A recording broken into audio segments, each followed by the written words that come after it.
Hey everyone, Mr. Sujano here, your source for gaming, tech, emulation, and open source news. Let's get started.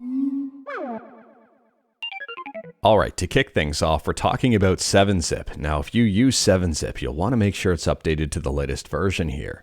There is a vulnerability that allows for remote code execution, and if you're updated to at least version 24.07, you should be okay. At the time of filming, 7-zip version 24.08 is the latest update, which was released at the end of August.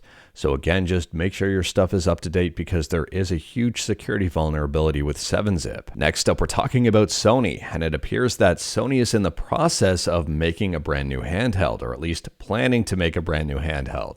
There's a lot of rumor about this one right now. It's being reported in a whole bunch of different locations. And it appears that the rumors started out over on Bloomberg. Now, like everything I talk about, link will be in the description below right at the bottom if you wanted to learn more. If we take a look here over on VGC, one of the quotes says, "The product is aimed at expanding Sony's reach and contending with Nintendo for the portable gaming market." And that to me is super interesting. Now, from my understanding, this new PlayStation handheld, this new PSP or PS Vita or whatever you want to call it, the Vita 2, the PSP 2, or maybe the PSP 3 if you count the Vita as the PSP 2. Anyways, from my understanding, it still is a few years away. And I'm wondering here, and a lot of people are thinking, was the PlayStation Portal an initial attempt at this before they decided to go the Portal route? Now, I'm not going to lie here. I'm very curious and very interested to see what PlayStation does here. I mean, I'd be far more interested and excited about the brand new PlayStation handheld than I ever was about the PlayStation Portal, but we'll have to wait and see. Microsoft is rumored to be working on a handheld. If PlayStation is as well here, Nintendo will have quite a bit of competition. And I'm wondering if PlayStation and Xbox will be able to beat Nintendo at their own game. So let me know your thoughts about this one in the comments below. Do you think PlayStation is working on a brand new handheld? Do you think it could compete directly against the Nintendo Switch in the handheld market? And how do you think it's going to stack up overall? Do you think it's going to be able to play PS5 games, PS4 games? Or will it have its own category of games? I don't know. To me, this is a very interesting shift in the market. I mean, we've got the Switch that's portable, probably the Switch 2 being portable, Xbox working on a portable. We've got stuff like the Claw, the Legion Go, the Asus ROG Ally, and also the Steam Deck, and now PlayStation as well. It just seems like there's a huge shift to the portable handheld market. And I'm not complaining. Next up, we're talking about Windows, and we touched on this a little while back, but at the same time here, now it seems official and Microsoft is acknowledging something. So they're saying here, Windows 11 version 24H2, known issues and notifications. And there is some stuff in here for gamers. So here's the headline. Some Ubisoft games might stop responding on Windows 11 version 24H2 devices. And this one has been confirmed. So as for the games here, we've got Assassin's Creed Valhalla, Assassin's Creed Origins, Assassin's Creed Odyssey, Star Wars Outlaws, and Avatar Frontiers of Pandora. Now, if you play Star Wars Outlaws specifically, there is a note here. They say Ubisoft released a temporary mitigation for Star Wars Outlaws to prevent the game from failing and stop responding. You might still experience some performance issues, so it's not a permanent fix and it doesn't seem like it's a complete fix. Now, if you haven't updated Windows yet, it does seem there may be some hope. They say they're safeguarding your Windows Update experience by not applying updates to devices that have those games installed. I'm assuming they're going to be doing some sort of check to decide whether or not your system should get that update. And I'm assuming here some systems might fall through the cracks or some systems may have already been updated. If that is the case, their workaround here is if something goes wrong when you're playing those games is just to force close them. And they say for next steps, Ubisoft and Microsoft are working on a resolution that will provide more information when it is available. Unfortunately, I don't have any more information for you. Next up, we're talking about the Silent Hill 2 remake. Now, I'm trying to avoid spoilers here, and if you want to completely avoid them, just feel free to skip to the next section. Earlier on, we talked about a secret message in a bunch of different photographs, and someone decoded it. I'm not going to tell you what the secret message was. Well, it appears there may be even more secret messages. Someone found that one of the TVs spits out some Morse code. Now, I'm not going to tell you what that message was. You'll have to check out the video. And again, like everything I talk about, link will be in the description below right at the bottom. But it is making people question, are there even more secrets in the Silent Hill 2 remake? And I think the answer is yes. So let me know your thoughts about this one in the comments below, and let me know your thoughts about more secrets being discovered as time goes on in the Silent Hill 2 remake. Next up, we're talking about Baldur's Gate 3. Now, if you like to play Baldur's Gate 3 and you like to mod it and you're on PC, you've got nothing to worry about here. However, if you're on consoles, you may have something to worry about if you like to use a whole bunch of mods at the same time. And by a whole bunch, I mean a whole bunch, as in dozens and dozens and dozens and dozens and dozens of mods. It turns out the mod cap, the active mod cap at one time is 100. So they say right here under console platform file limits, now that there are more than 100 mods available to download on console, we need to have a serious chat. Who plays with more than 100 mods in a single save, you might ask? Well, as it turns out, there's a handful of you. Unlike PC, consoles can only juggle so many files at once. The more mods you have installed, the quicker this file limit is reached. Now that some of you have been trying to play with more than 100 mods, you've been letting us know that you're experiencing slow loading times or even game crashes. So they've introduced the 100 mod limit cap for console saves. So if you've got more than 100 mods activated, you won't be able to load your save. And for cross-platform, this also poses an issue. For example, from console to PC, well, that's not an issue. But PC to console, if you've got more than 100 mods active, may be a huge issue. You may have to deactivate those mods on the PC side before you move them over to console. I'm assuming here that a lot of people on console who have more than 100 mods activated are probably going to be upset about this, considering you can't load your save.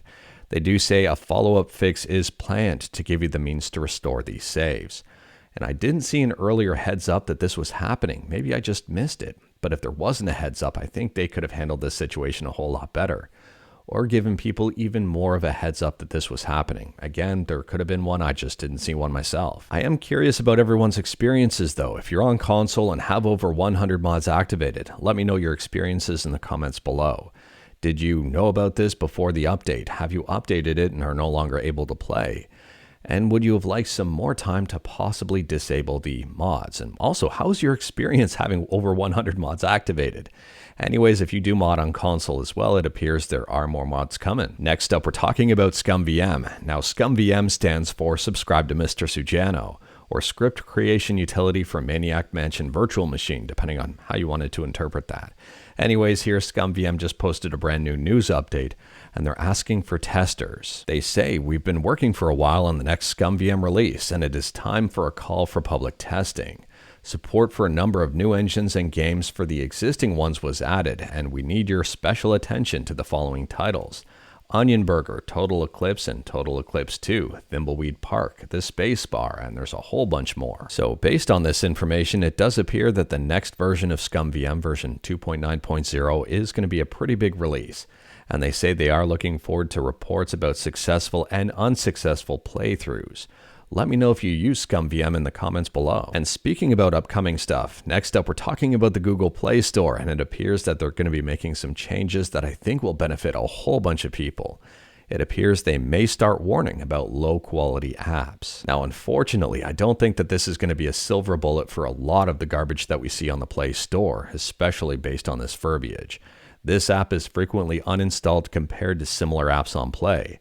Play has limited user data about this app, and this app has few active users compared to others on Play. So while I do think overall this will help out a lot of people, especially having this app is frequently uninstalled compared to similar apps, in the emulation scene specifically, there aren't a lot of emulator apps out there. I mean, there are and there aren't.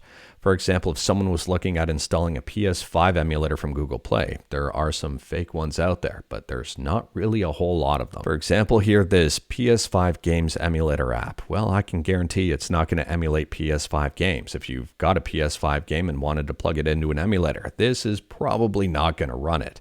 It does contain ads, surprise, surprise, so the developer of this makes money while people install it and try to use it. This one has over 50,000 downloads. I've got no idea how someone gave this a 5-star rating. I'm assuming the developer themselves may have an alt account and just gave themselves a 5-star rating here. but the only review on this one that has been written down is one word, and that is fake. Hopefully here Google is very vigilant with this one and users can help contribute, and this will be helpful for a lot of people. I can see a lot of benefit from this one provided it's actively used. Next up, if you're a fan of documentaries and the legacy of Kane and Soul Reaver and all of that stuff, you may be a big fan of this news here.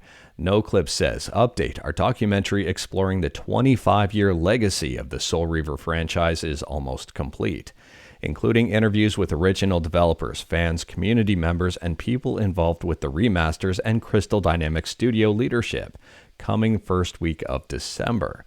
This to me is super interesting and I probably will give it a watch. Let me know your thoughts about that one in the comments below. Next up, we're talking about the hugely popular STALKER 2, and this game is getting a pretty big patch.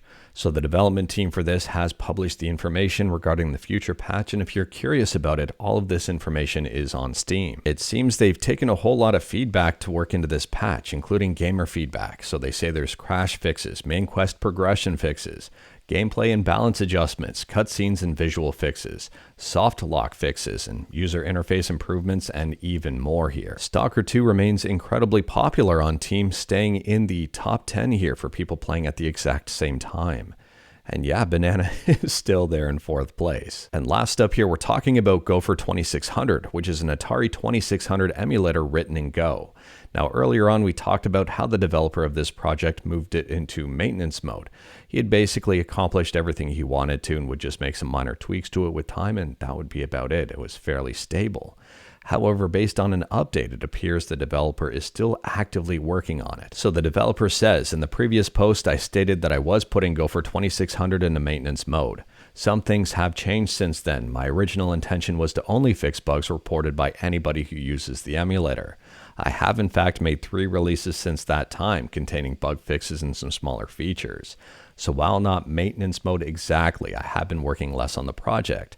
But recently I have been working on improving the CRT emulation. Now this part, in my opinion, is pretty big for this emulator. They say my goal for Gopher 2600 is now not to only provide an accurate and robust Atari 2600 emulator, but to also accurately emulate the television. After all, the television, particularly the CRT television, is an important part of the 2600 game system. To me, this is pretty exciting, and if you wanted to read through the entire announcement, again, like everything I talk about, link is in the description below right at the bottom. I don't hide my sources. But anyways, that is all I've got for you in this one. Straight to the point, all stuff and no fluff. Yes, she's under the Christmas tree again. Anyways, we talked about a bunch today. Let me know your thoughts about absolutely any of it in the comments below. If you like this video, leave a like. If you didn't like this video, leave a like. Hit that subscribe button, check out my other videos. Don't tempt fate, save your state.